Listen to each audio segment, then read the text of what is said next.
and welcome to The Short Stuff. I'm Josh, and there's Chuck, and Jerry's sitting in for Dave, and this is Short Stuff about Tulipmania.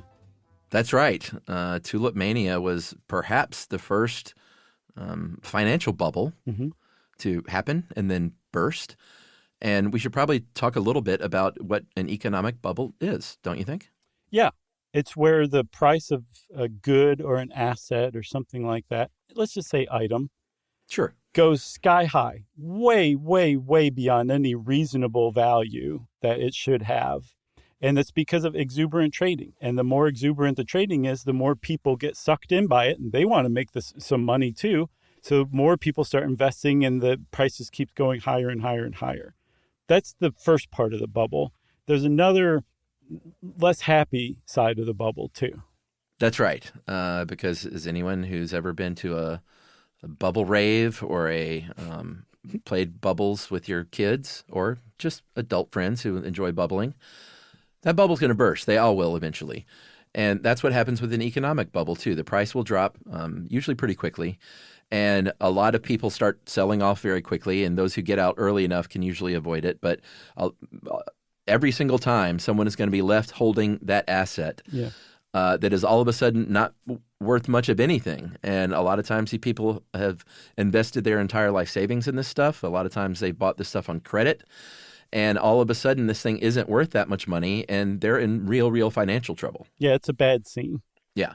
And so, like you said, all the way back in the 17th century, people consider the first economic bubble to have surrounded tulips and tulip bulbs in Holland.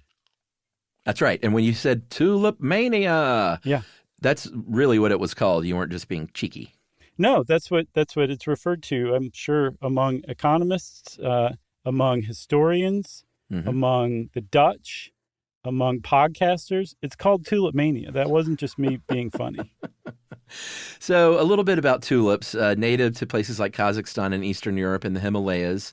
They don't look like the tulips in their original form that we think of today, but they've been cultivated over the years and, crossbred to where they look like tulips now. These beautiful, we even got tulips popping up here in Atlanta already this spring. Mm. And they're lovely. They're grown from bulbs, and they're I don't know about how easy or hard it is, but they, like I said, are crossbred to create new and exciting varieties and colors. Yeah. So tulips first arrived in Holland around 1600. The Dutch East India Company was moving spices and exotic goods from the East to Europe, Holland in particular. And tulips arrived, and for the first couple decades, they were, if you were a plant enthusiast, you probably had a tulip in your collection. If you were very, very rich and just wanted to show off how cutting edge you were, you might have some tulips in your garden. But they weren't a big deal until 1634. And the reason they became a big deal almost overnight was because those same upper classes and nobility in Holland decided that tulips were now a status symbol, and that if you didn't have tulips growing in your garden and you were a member of the aristocracy or nobility, you were a total loser with a capital L. That's right. So in this case, you had, economically speaking, you had a big-time demand all of a sudden. But not only was it a big-time demand, it was a big-time demand of people that had a lot of money. So the price went through the roof very, very quickly. A single bulb, one tulip bulb, would fetch 2,000 florin. And just to put it into perspective, what you could buy back then for 2,000 florin, 16,000 pounds of cheese, 250 tons of beer, a couple of hundred sheep, or maybe 16 grown oxen. Yeah. And they were paying prices in today's dollars. Thank you, Investopedia, for doing this weird translation. But in today's dollars, for a single tulip bulb, they were paying 50 grand, 150 grand, even sometimes for the rarest varieties, up to $1 million for a single bulb. Yeah, that 50 to 150 grand, that was like day-to-day stuff. Right. That's what a single tulip bulb would go for. Bulb. It was nuts. Even at the time, there were people who were watching this and they were like, this is crazy. They're tulips, for God's sake. Yeah, they're writing out a giant check with a feathered pen, and they're just like, I can't believe I'm paying this amount of money for a Right, tulip. exactly. I say we take a break and come back and talk some more about Tulipmania.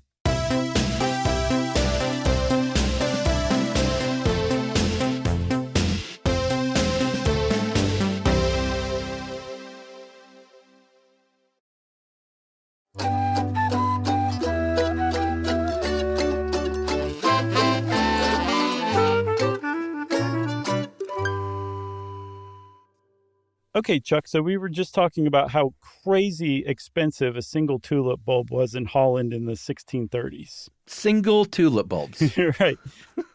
So some people among the wealthy would use like significant portions of their fortune, of their wealth, to buy tulips and just grow them. They weren't reselling them. They weren't doing anything. They were buying tulips and growing them. They were spending half of their net worth to buy tulips just to show off, right?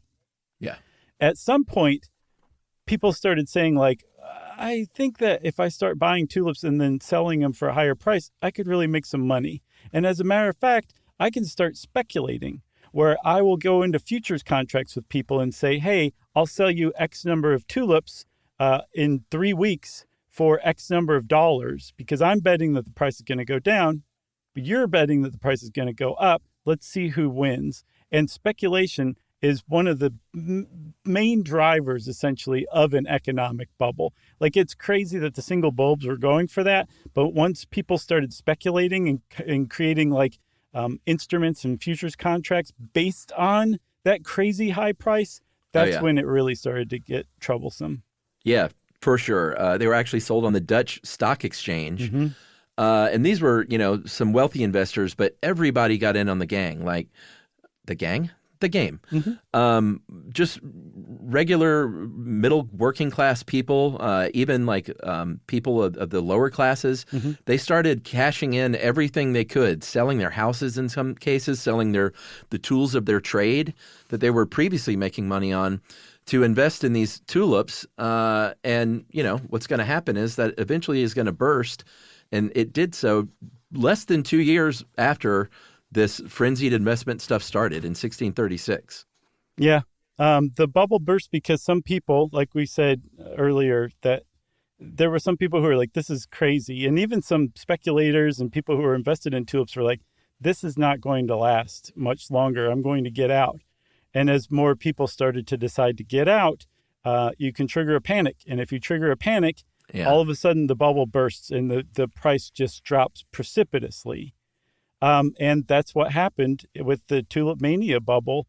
A bunch of people who had large stocks of tulip bulbs when the price dropped almost overnight were ruined financially. They had, say, hundreds of thousands of dollars worth of tulips that they'd paid hundreds of thousands of dollars for that were now worth hundreds of dollars.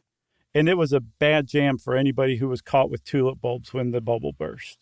Yeah, I mean, it affected the wealthy, obviously, in some cases, but it also affected a lot of those people that were looking to get wealthy and did sometimes, make a lot of money during this, less than 2 year period. But, like I said, some people sold their homes and all of a sudden they don't have a home and they're stuck with all these tulips. Yeah. The trades people who, sold their tools because they were like, hey, I'm in the tulip game now. I don't need these iron working skills or tools.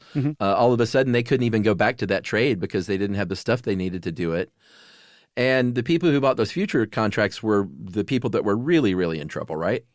Yeah, because again, you're saying I will buy 1,000 tulip bulbs in 4 weeks at, $1 million. And when the bubble burst and those the 1,000 bulbs were now worth $1,000 and you're on the hook to pay $1 million for them. Yeah. Those speculators were like, I'm sorry, I'm not doing this. Or they can't. Yeah, they might not have been able to any longer. But the suppliers who had these tulip bulbs and were technically owed $1 million regardless of what the tulip bulbs were worth, they won their bet. But they still, the buyers would not pay the suppliers. And that's what really created this huge financial crisis. And it got bad enough. At first, the Dutch governments of the big cities and I think the monarchy did not get involved. They did not want to get involved. The courts were like, we're not going to hear any cases because these are bets as far as the law is concerned, and a bet isn't legally binding. But it was so bad.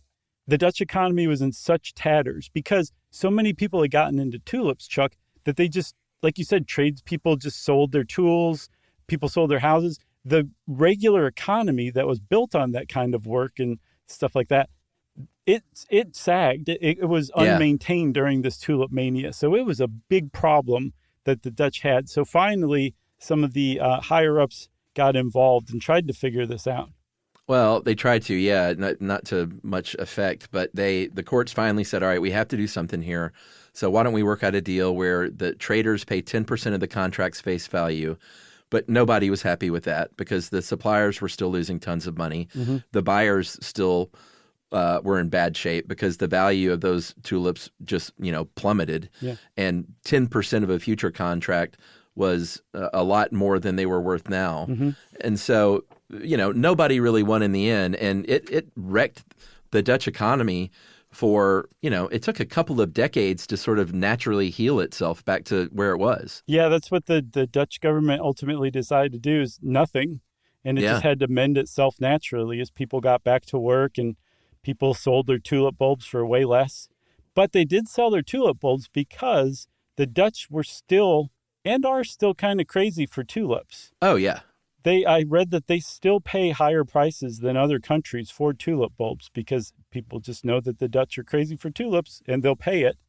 And I guess about this time of year, every year, the Dutch countryside just explodes in color.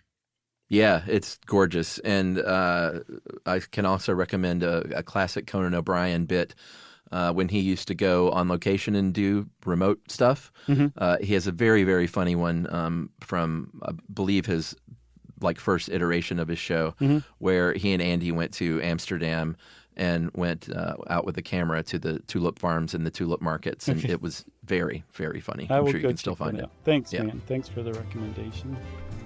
You got anything else?